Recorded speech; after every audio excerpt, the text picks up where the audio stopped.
ప్రభు నామమునకు మహిమ కలుగును గాక.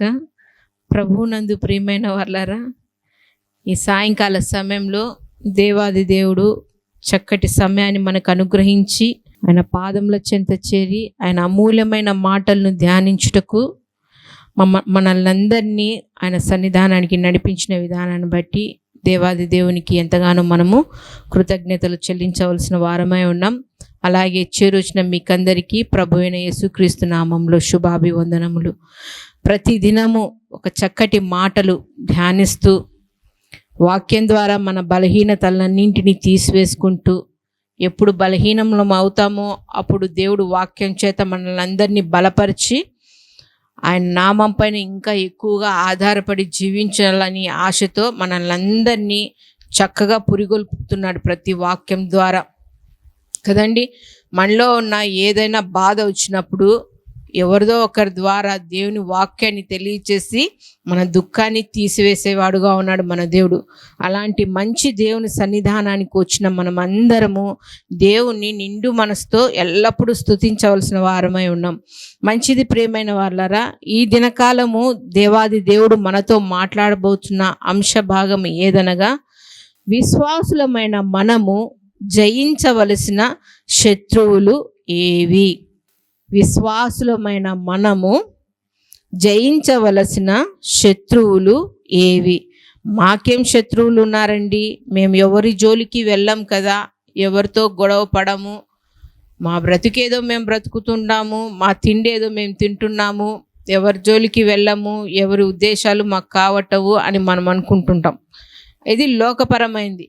కానీ ఆత్మీయ పరంగా మనము ఆలోచించినట్లయితేనా దేవుని వాక్యం చాలా స్పష్టంగా తెలియచేస్తుంది. కాబట్టి వాక్యంలో ఉన్న వాటిని మనం స్వీకరిస్తున్నప్పుడు మన అంతరంగంలో ఏమైనా దాగి ఉన్నాయో, ఎన్నోసార్లు మనం ధ్యానం చేస్తూ వస్తున్నాం కదా, మనలో ఉన్న శారీరక కార్యములన్నింటినీ తీసివేసి ఆత్మఫలాలు మనలో చేసుకున్నట్లయితేనా మనలో ఏ లోపాలు ఉండవు. కానీ శారీరక కార్యాలు మనలో ఉన్నట్లయితేనా మనం వేటిని జయించలేమండి. ఆ శారీరక కార్యాలు ఒక 3 ఉన్నాయి. ఆ 3ని మనం జయిస్తే దేవునికి ఇంకా మనం అతి సమీపంగా ఉండేవారమై ఉంటాం. మూలవాక్యంగా మన పరిశుద్ధ గ్రంథాలు తెరిచినట్లయితేనా మూలవాక్యంగా దినవృత్తాంతములు మొదటి గ్రంథము 5వ అధ్యాయము 20వ వచనంలో ఉన్న దేవుని మాటలను చదువుకుందామండి. వేటిని జయించాలి, ఆ జయించే వాటిని బట్టి మనము దేవుని ఎలా ఆశ్రయించాలో ఇక్కడ చక్కని మాటలు పరిశుద్ధాత్మ దేవుడు మనకు తెలియజేస్తున్నాడు. యుద్ధమందు వారు దేవునికి మొరపెట్టగా ఆయన మీద వారు నమ్మిక ఉంచినందున ఆయన వారి మొర ఆలకించెను. ఇక్కడ మనము చూసినట్లయితేనా 5వ అధ్యాయం మొత్తం చదివితే ఇక్కడ 3 గోత్రపు వాళ్ళు మనకు కనబడతారండి. రూబేనీయులు అయితేనేమి, అలాగే పైవచనం 19వ వచనం చూసినట్లయితేనా 18వ వచనంలో రూబేనీయులను, గాదీయులను, మనష్షే అర్ధగోత్రము చాలండి. ఈ 3 అర్ధగోత్రపు వాళ్ళు, ఈ గోత్రపు వాళ్ళు యుద్ధానికి నలుగురు ఎంతమంది వస్తున్నారు వాళ్ళ మీదికి? 4 మీదికి వస్తున్నప్పుడు ఇక్కడ 20వ వచనంలో ఏమని చెప్తున్నాడు? యుద్ధమందు వారు దేవునికి మొరపెట్టగా ఆయన మీద వారు నమ్మిక ఉంచినందున ఆయన వారి మొరను ఆలకించును. మనలోకి ఏమైనా, మన మీదికి ఏదైనా ఒక సమస్య వచ్చినప్పుడు, ఎన్నోసార్లు మనం ధ్యానం చేస్తూనే వస్తున్నాం కదా, సమస్యలు వచ్చినప్పుడు మనుషుల వైపు చూడక సర్వాధికారి అయిన దేవుని వైపు చూసినట్లయితేనా, ఆయన యందు మనం నమ్మిక ఉంచినట్లయితేనా ప్రతి సమస్యను తొలగించేవాడు మన దేవుడు. ఇక్కడ కూడా దేవుడు అంటున్నాడు, ఏమంటున్నాడు? వారు నమ్మిక ఉంచినందున ఆయన వారి మొరను ఆలకించును. 3 గోత్రం వారి మీదికి 4 వారు వస్తున్నప్పుడు వారు దేవునికి మొరపెడుతున్నారంట. వాళ్ళు మొరపెట్టినప్పుడు ఆ మొరను దేవుడు ఆలకించి వాళ్ళ మొరలో నమ్మిక ఉంచి ఆ యుద్ధమందు వారికి జయాన్ని ఇచ్చినాడు దేవుడు. మనము కూడా నమ్మికతో దేవునికి మొరపెట్టినట్లయితేనా, మన మొరలో నమ్మిక ఉన్నట్లయితే కూడా దేవుడు వాటిని, మనలో ఉన్న వాటిని తీసివేసేవాడుగా ఉన్నాడు. మొదటిగా మనం జయించవలసినది ఏందంటేనా, క్రొత్త నిబంధన గ్రంథము రోమీయులకు రాసిన పత్రిక 8వ అధ్యాయము 13వ వచనంలో 12, 13 వచనాల్లో ఉన్న దేవుని వాక్యాన్ని చదువుకుందామండి. కాబట్టి సహోదరులారా శరీరానుసారముగా ప్రవర్తించుటకు మనము శరీరమునకు రుణస్థులము కాము. మీరు శరీరానుసారముగా ప్రవర్తించిన ఎడల చావవలసిన వారై యుందురు గాని ఆత్మచేత శారీరక క్రియలను చంపిన ఎడల జీవించెదరు. ఏమంట, మొదటిగా మనం జయించాల్సింది దేన్ని అంట? శరీరాన్ని. మన శరీరంలో పుట్టే ప్రతి విధమైన కోరికలన్నింటినీ మనం చంపేయాలి అంటారు. శరీరాన్ని ఆస్పదంగా చేసుకొని ఏ కార్యాలు చేసినా, ఏ పనులు చేసినా అవి ఆశీర్వాదకరంగా ఉండవండి. అవి మరణానికే దావతీస్తాయి. ఎట్లా దావతీస్తాయి అంటే, మనం చూస్తున్నాం న్యాయాధిపతుల గ్రంథంలో సంసోను అనే ఒక బలాఢ్యుడు ఉన్నాడు కదండి. ఎంత బలాఢ్యుడు అంటే, పచ్చి ఎముక తీసుకొని ఆ ఎముకతో ఎంతమందిని సంహరించినాడు? 1000 మందిని. అంత బలశూరుడు. ఎలాంటి వారినైనా కానీ చాకచక్యంగా జయించగలవాడు సంసోను. అంత సుందరుడు, అంత జ్ఞానంగా ఉన్నవాడు, అంత బలవంతుడైన సంసోను దేనిలో పడిపోయాడండి? శారీరక క్రియలలో. శరీరాన్ని ఆస్పదంగా చేసుకొని తన వాంఛను తీర్చుకోవడానికి రకరకాలైన స్త్రీల వెంబడి వెళ్ళి, దేవుడు ఏర్పాటు చేసిన వాడు, దేవునికి ప్రతిష్ఠితమైన వాడు, దేవుని కార్యాలయందు బలంగా ఉండేవాడు తన శరీరాన్ని అణుచుకోలేక స్త్రీల వ్యామోహుడయ్యి తన్ను తాను చంపుకునే స్థితిలోనికి వచ్చినాడు సంసోను. ఎన్నోసార్లు మనం చదువుకున్నాం కదండి న్యాయాధిపతుల గ్రంథాన్ని. ఎంత చక్కగా సంసోను యొక్క పెంపకము, తల్లిదండ్రులు ఆ సంసోను గర్భంలో పడినప్పుడు ఏ రీతిగా ఉండాలి, ఆ కుమారుని ఏ రీతిగా పెంచాలి అని తల్లిదండ్రులకు దూత సెలవిచ్చింది.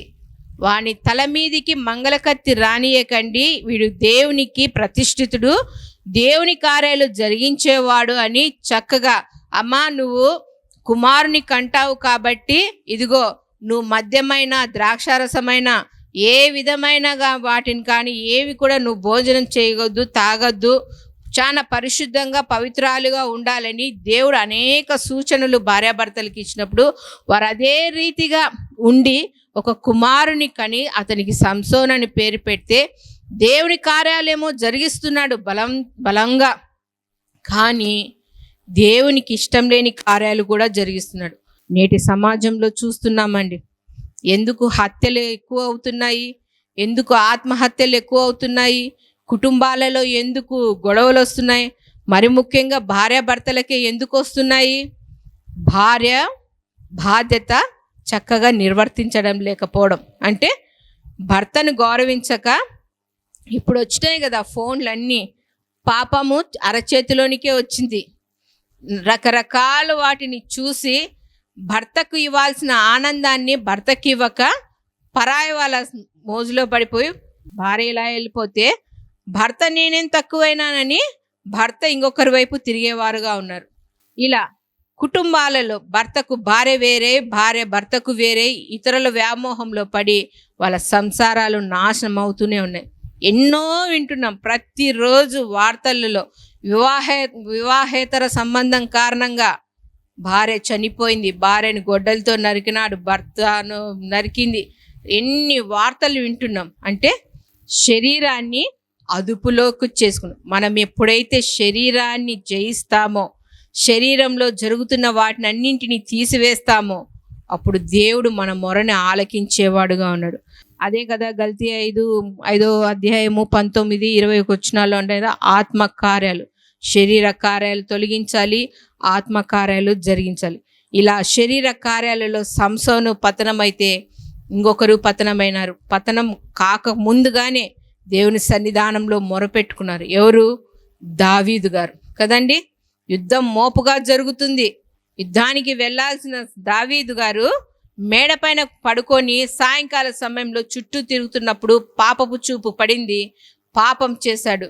పాపం చేసి నేనేం తప్పిదం చేయలేదని గమ్ముగా కూర్చున్నప్పుడు ప్రవక్త వచ్చి హెచ్చరిస్తాడు. హెచ్చరించినప్పుడు తన తప్పిదాన్ని తెలుసుకొని, అయ్యా నేను తప్పిదం చేస్తున్నాను, నన్ను క్షమించు అని దేవుని సన్నిధానంలో మొరపెట్టినప్పుడు దేవుడైతే క్షమించినాడు. కానీ ఆ తప్పిదం ఎప్పటికీ అలాగే నిలిచింది. దేవుడే అంటున్నాడు కదా, బత్షెబా విషయంలో తప్ప మరి ఎప్పుడు దావీదు ఏ పాపము చేయలేదు. కానీ తప్పిదము చేసి పాపము చేసి తిరిగి తన కుటుంబంలో అనేకమైన శోధనలు పొందుకున్నాడు. కుమారుడే సొంత కుమార్తెను చెరిపివేసినాడు కదా. తామారు విషయంలో బహుఘోరం జరిగింది. కుమారుడే కన్న కొడుకే తండ్రి మీదికి మడమెత్తి యుద్ధానికి వచ్చి తండ్రిని చంపాలని చూశాడు. ఎవరు? అబ్షాలోం. రాజుకు అధికారం కావాలని. ఇలా తన కుటుంబంలో ఎన్నో సమస్యలు ఎదుర్కొన్న దేవుని ఆశ్రయించినాడు. దేవుని దగ్గర నమ్మికంగా ప్రార్థన చేసినాడు. కాబట్టి మనం దావీదు గురించి ధ్యానం చేస్తున్నాం. ప్రియమైన వాళ్ళరా, ఈ సమయంలో దేవుడు మనతో మాట్లాడుతున్నాడు. నీ శరీరాన్ని నువ్వు ఆస్పదంగా చేసుకొని ఉన్నావా? నీలో శరీర కార్యాలు ఏమన్నా ఉంటే ఆ శరీర కార్యాలను జయించు. మొదటిగా శరీరం అనే శత్రువును జయించాలి. రెండవదిగా వేటిని జయించాలో చూద్దామండి. అపోస్తుడైన పౌలు యాకోబు రాసిన పత్రిక 4వ అధ్యాయము, యాకోబు రాసిన పత్రిక 4వ అధ్యాయము 4వ వచనంలో ఈ రీతిగా ఉంది మాట.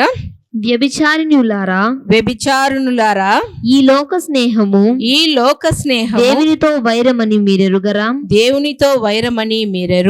కాబట్టి ఎవడు ఈ లోకముతో స్నేహము చేయగోరునో వాడు దేవునికి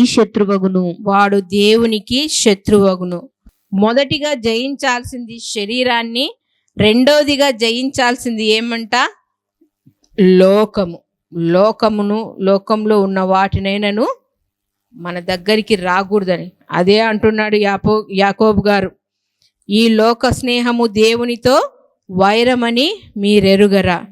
ఏముందండి లోకంలో? కన్ను చూసిందంతా, లోకంలో ఉండేదంతా కావాలని కోరుకుంటుంది కదా.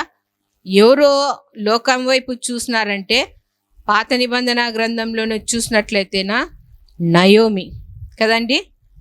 దేవుని గృహంలో ఉంది, రొట్టెల గృహంలో, బెత్లెహేముపురంలో ఉంది. దేవుడు సమృద్ధిగా ఇచ్చినాడు, ధనధాన్యాలు, ద్రాక్షారసము సమస్తాన్ని ఉంది. ఒక చిన్న కరువు వచ్చేలోగా ఎక్కడ చూసింది ఆమె? మోయాబు వైపు, అంటే లోకం వైపు చూసింది. అయ్యో మోయాబు అది శపితమైంది కదా, దేవుడు ఎన్నుకోలేదు ఆ దేశాన్ని. కానీ అక్కడ సమృద్ధి అయిన పంట పండుతుంది, ఈ కరువును జయించవచ్చు అని దేవుని సన్నిధానంలో నుండి ఎక్కడికి వెళ్ళింది? లోకంలోకి వెళ్ళిపోయింది. పోయి ఏమన్నా కూర్చుకోగలిగిందా? తన కుటుంబాన్ని సమృద్ధిలో నడుపుకోగలిగిందా? భర్తను కోల్పోయింది, 2 కుమారులను కోల్పోయింది, పెద్ద కోడల్ని కోల్పోయింది, ఏకాకిగా నిలవబడింది. తనకు తోడుగా రూతమ్మ ఉంది. చూడండి, దేవుని సన్నిధానాన్ని కోల్పోయిన ప్రతి ఒక్కరికి ఏదో ఒక నష్టం జరుగుతూనే ఉంటుందండి. మేము గమనిస్తూనే ఉంటాం. చాలామంది పాత మందిరంలో పునాది వేసినప్పుడు చాలామంది వచ్చినారండి. వారంతకు వాళ్ళే మేము బాప్తిసం తీసుకుంటామండి, ఇక్కడే క్రమంగా వస్తాము, ఇక్కడే మేము క్రమంగా ఉంటామంటే సంతోషంగా వారి ఒప్పిదాన్ని బట్టి బాప్తిసం. దాదాపు ఒక 20 మంది. ఎందుకంటే హెచ్చరికలతో కూడిన మాటలు. పాపానికి దూరంగా ఉండండి, లోకానికి దూరంగా ఉండండి, దేవుని వాక్యాన్ని స్వీకరించండి అని హెచ్చరికలతో కూడిన మాటలు చెప్పడం ద్వారా నచ్చక ఇది చాలా కఠినమైన మాటలు, ఇరుకైన మార్గం అని వదిలి వెళ్ళిపోయినారు. వాళ్ళు ఇప్పటికీ మా కళ్ళ ముందు కనపడుతూ ఉంటారు. వాళ్ళని చూసినప్పుడు, ఒకప్పుడు దేవుని సన్నిధానానికి వచ్చినప్పుడు వాళ్ళు పనులకే వెళ్తున్నారు, ఇప్పటికీ పనులకే వెళ్తున్నారు. అప్పుడు వాళ్ళు సంపాదించేది కొంచెమైనా కానీ వారు వారి శ్రేష్టమైన ఈవులు దేవుని సన్నిధానానికి తెచ్చిచ్చేవారు. ఎప్పుడైతే దేవుని మందిరాన్ని కోల్పోయినారో, వ్యక్తిగతంగా వాళ్ళంతకు వాళ్ళే దూరం అయిపోయినారో, ఇప్పుడు వాళ్ళ స్థితి ఉన్నామంటే ఉన్నారే కానీ బహు ఘోరమైన స్థితిలో ఉన్నారండి. ఎందుకో చాలా మంది దేవుని సన్నిధానాన్ని నిర్లక్ష్యం చేసి దూరంగా పారిపోతారు. ఏదో సంపాదించుకోవాలా, ఏమేమో చూస్తూనే ఉన్నాం. ఉద్యోగాలకు ఇచ్చినంత ప్రియారిటీ, పనులకు ఇచ్చినంత బాధ్యత దేవుని సన్నిధానాన్ని కోల్పోతున్నారండి. కోల్పోవడం వల్ల చాలా నష్టాలే సంభవిస్తాయే కానీ వేరేది ఏమి కూర్చుకోలేరండి. ఇక్కడ అంటున్నాడు యాకోబు గారు, లోకంలో ఉన్న వాటినైనా ప్రేమిస్తే అది దేవునికి వైరము అంటున్నాడు. నయోమి దేవుని సన్నిధానాన్ని వదిలి సమృద్ధిని వదిలేసి కష్టాన్ని కొని తెచ్చుకునిందండి. అలాగే మనం చూస్తూ వెళ్తున్నప్పుడు లోతు యొక్క భార్య కదా, దేవుడు అంటున్నాడు, అయ్యా కొన్ని దినాలలో ఇంకా ఉగ్రత వస్తుంది, మీరు తొందరగా వెళ్ళాలి, బయటికి పదండి అని లోతు కుమారుని, కుమార్తెలను, అల్లుల్ని అందరిని హెచ్చరికలు చేస్తే, భార్యతో సహా హెచ్చరికలు చేస్తే ఎవ్వరూ నమ్మలేదండి. ఏం రాదని నిర్లక్ష్యంతో ఉంటే లోతు చేయి పట్టుకుని దేవదూతలు బయటకు వస్తున్నారు సొదొమ గొమొర్రా పట్టణం నుండి. వస్తున్నప్పుడు తన 2 కుమార్తెలను తీసుకొని వచ్చినారు. అల్లుళ్ళు వదిలేసినారు, కుమారుడు, భార్య కూడా వెంట వచ్చిందే. కానీ ఎంతవరకు? కొంచెం వరకు వచ్చి తను సంపాదించింది ఏమైంది, నా ఆస్తి ఏమైంది, నా ఇల్లు ఏమైంది, నేను కూడబెట్టుకునే ధనం ఏమైందని తిరిగి లోకం వైపు చూసి ఏమైపోయింది? ఉప్పు స్తంభమైంది. దేవుడు ఏదైతే ఇది చెయ్యకూడదు అని చెప్పినాడో వాటిని చేయకోకుండా విసర్జించి మనం ముందుకు వెళితే మనకు ఆశీర్వాదాలు, అభివృద్ధి దండిగా ఉన్నాయండి. కానీ ఆశీర్వాదాలు పొందుకుంటామని అనుకుంటున్నామే కానీ తిరిగి వెనక్కి చూసుకుంటున్నాం, అంటే తిరిగి పాపం వైపుకే చూస్తున్నాం. దేవుడు పాపాన్ని విడిచిపెట్టి ముందుకు నడవండి అంటే పాపం వైపే చూస్తున్నాం. లోతు యొక్క భార్య కూడా లోకం వైపు చూసి తన శ్రేష్టమైన జీవితాన్ని కోల్పోయిందండి. అదే అంటున్నారు లూకా సువార్త 10వ అధ్యాయం 30వ వచనంలో, యెరూషలేము అనగా ఆరాధన యొక్క స్థలము, యెరికో అంటే శపితమైంది. యెరూషలేము నుంచి ఒక వ్యక్తి ప్రయాణమై కిందికి వస్తున్నాడు. ఎక్కడికి? యెరికో పట్టణానికి వస్తున్నప్పుడు దొంగల చేత కొట్టబడి అక్కడ యెరికోలో పడిపోయినప్పుడు అందరూ చూస్తూ వెళ్ళిపోతున్నారే కానీ ఎవరో ఆదరించలేని స్థితిలో ఉన్నాడు. అదే తను యెరూషలేంలో దేవుని స్థలంలో ఉంటే తనకు ఆపదలు వచ్చేవి కావు కదా. దేవుని సన్నిధానాన్ని కోల్పోతే కష్టాలే వస్తాయి. అదే అంటున్నాడు, లోకాన్ని జయించాలి అని. మనం ఒకసారి చూద్దామండి, తిమోతికి రాసిన 2వ పత్రిక, అపోస్తలుడైన పౌలు తిమోతికి రాసిన 2వ పత్రిక 4వ అధ్యాయము. ఒక వ్యక్తి శ్రేష్టమైన నాయకుణ్ణి, సేవకుని విడిచిపెట్టి ఏం సంపాదించుకున్నాడో 4వ అధ్యాయము తిమోతికి రాసిన 2వ పత్రిక 4వ అధ్యాయం 10వ వచనంలో ఈ రీతిగా ఉంది మాట. దేమా ఇహలోకమును స్నేహించి నన్ను విడిచి దెసలోనికకు వెళ్ళెను. పౌలు గారి వెంట పరిచర్య చేయడానికి చాలా మంది ముందుకు వచ్చినారండి. పరిచర్య అంటే చాలా కష్టతరమైంది, సులభమైంది కాదు.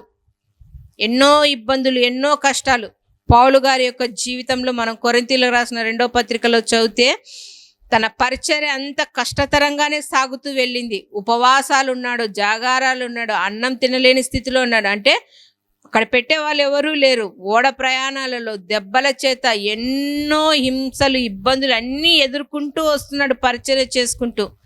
యేసు ప్రభుల వారి వెంట నడిచిన శిష్యుల కంటే ఎంతో ఘనమైన పరిచర్య పౌలు గారు చేసినారు.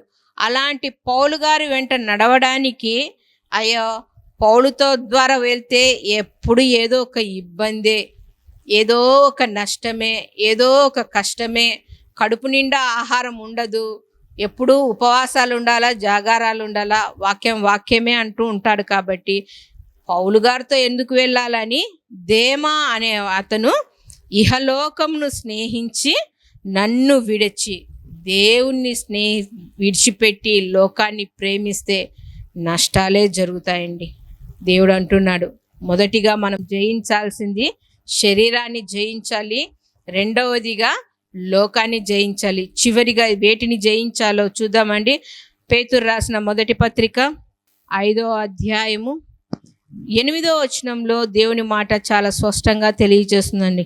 నిబ్బరమైన బుద్ధి గలవారై నిబ్బరమైన బుద్ధి గలవారే మెలకువగా ఉండుడి. మెలకువగా ఉండుడి. మీ విరోధి అయిన అపవాది మీ విరోధి అయిన అపవాది గర్జించు సింహము వలె గర్జించు సింహము వలె ఎవరిని మృంగుదునా అని వెదుకుచూ తిరుగుచున్నాడు. ఎవరిని మృంగుదునా అని వెతుకుతూ తిరుగుచున్నాడు. చివరిగా వేటిని జయించాలంట? అపవాది సాతానును జయించాలి. ఏమి సాతాను జయించకపోతే ఏమవుతుంది అంటే సాతానుకు మనం దాసులమైపోతామండి. ఇంకా పాపంలోనే కూరుకుపోతాం.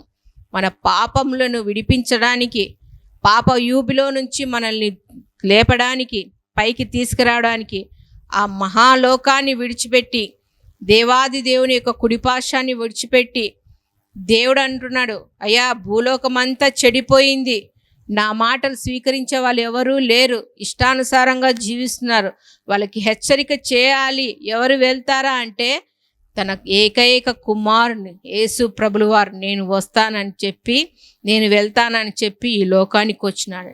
ఈ లోకానికి వచ్చి ఎన్నో శ్రమలు, ఇబ్బందులు ఎవరి కోసం?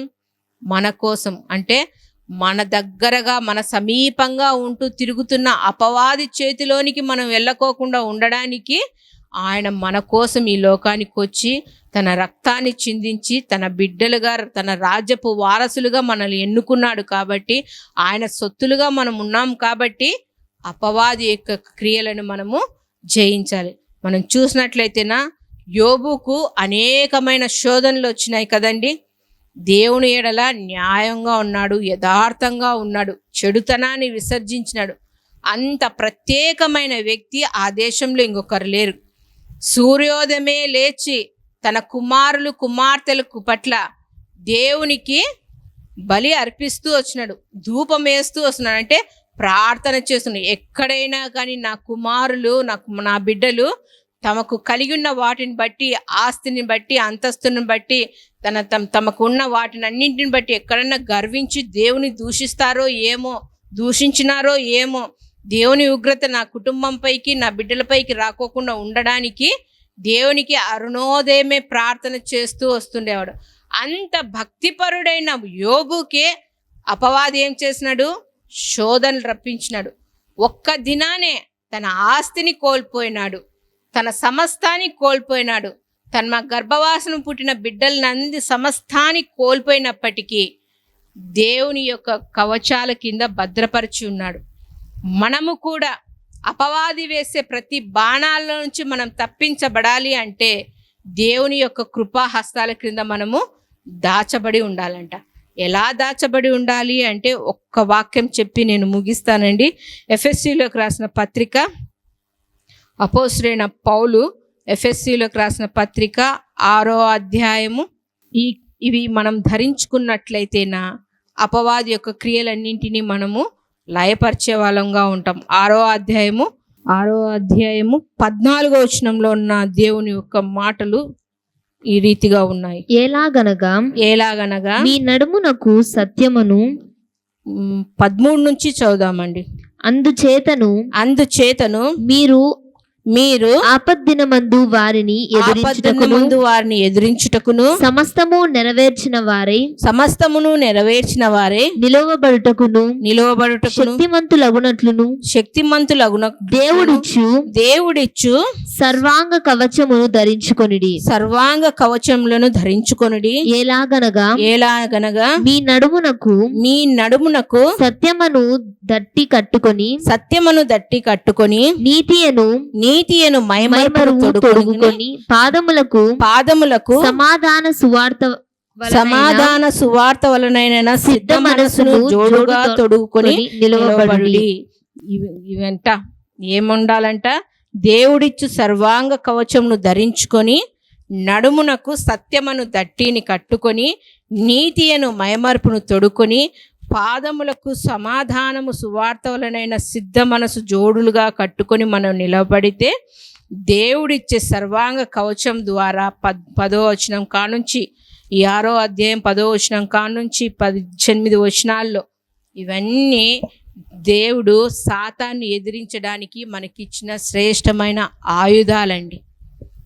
అపవాదిని జయించాలి. అపవాది చేతిలోనికి మనం వెళ్ళకోకుండా దేవుని యొక్క కృపా హస్తాల కింద మనం ఉన్నట్లయితేనా వీటినన్నింటినీ మనం జయించేవారుగా ఉన్నారు. యోబు గారు అపవాది యొక్క క్రియలన్నింటినీ జయించుకున్నారు. అలాగే పేతురు గారు కూడా అపవాది శోధనలో నుంచి బయటపడ్డాడు. కానీ ఇస్కరేతు యూదా అపవాదిని జయించలేక అపవాది యొక్క చేతుల క్రింద పడి దేవాది దేవుడైన మన ప్రియ కుమారుణ్ణి అక్కడున్న జనాంగానికి అప్పగించి సిలువ వేయుటకు కారణమైనాడు. ప్రియమైన వాళ్ళరా, ఈ మాటలు వింటున్న ప్రియమైన జనాంగమా, దేవుడు మనతో మాట్లాడుతున్నాడు. విశ్వాసులమైన మనము జయించవలసినవి ఏవి అంటే శరీరాన్ని జయించాలి, అలాగే లోకాన్ని జయించాలి. అపవాది వేసే ప్రతి బాణాలను మనం జయించినట్లయితేనా దేవుడిచ్చే సర్వాంగ కవచాన్ని మనం ధరించుకొని ఎల్లప్పుడూ ఆయన సన్నిధానంలో మోకరించి ప్రార్థిస్తున్నట్లయితేనా ఆయన మెండైన దీవెనలు దేవుడు ఎల్లప్పుడూ మనకు అనుగ్రహించేవాడుగా ఉన్నాడు. దేవుడి ఇట్టి మాటలను దీవించునుగాక. ప్రార్థన చేసుకుందాం.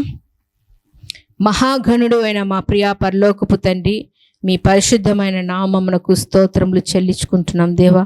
ఇంతవరకు తండ్రి మీ అమూల్యమైన మాటలను ధ్యానించుటకు తండ్రి మీరు కృప చూపించిన విధానం బట్టి స్తోత్రములైనా. ఎక్కడ పడిపోయి ఉన్నామో, ఏ స్థితిలో ఉన్నామో తండ్రి మీకు బాహాటంగా తెలుసునైనా తండ్రి. మా యొక్క అవిధేయమైన క్రియలన్నింటినీ క్షమించి తండ్రి లోకానికి వేరే, శరీరానికి వేరే అపవాది యొక్క క్రియలన్నింటినీ జయించి తండ్రి మీ కరుణా హస్తాల కింద తండ్రి మమ్మల్ని అందరినీ భద్రపరిచి మీ బిడ్డలుగా, మీ సొత్తులుగా, మీ రాజ్యపు వారసులుగా తండ్రి మమ్మల్ని ఎన్నుకుంటున్న విధానంకి కోటాను కోట్ల స్తుతులు స్తోత్రములు చెల్లించుకుంటున్నాం నాయనా.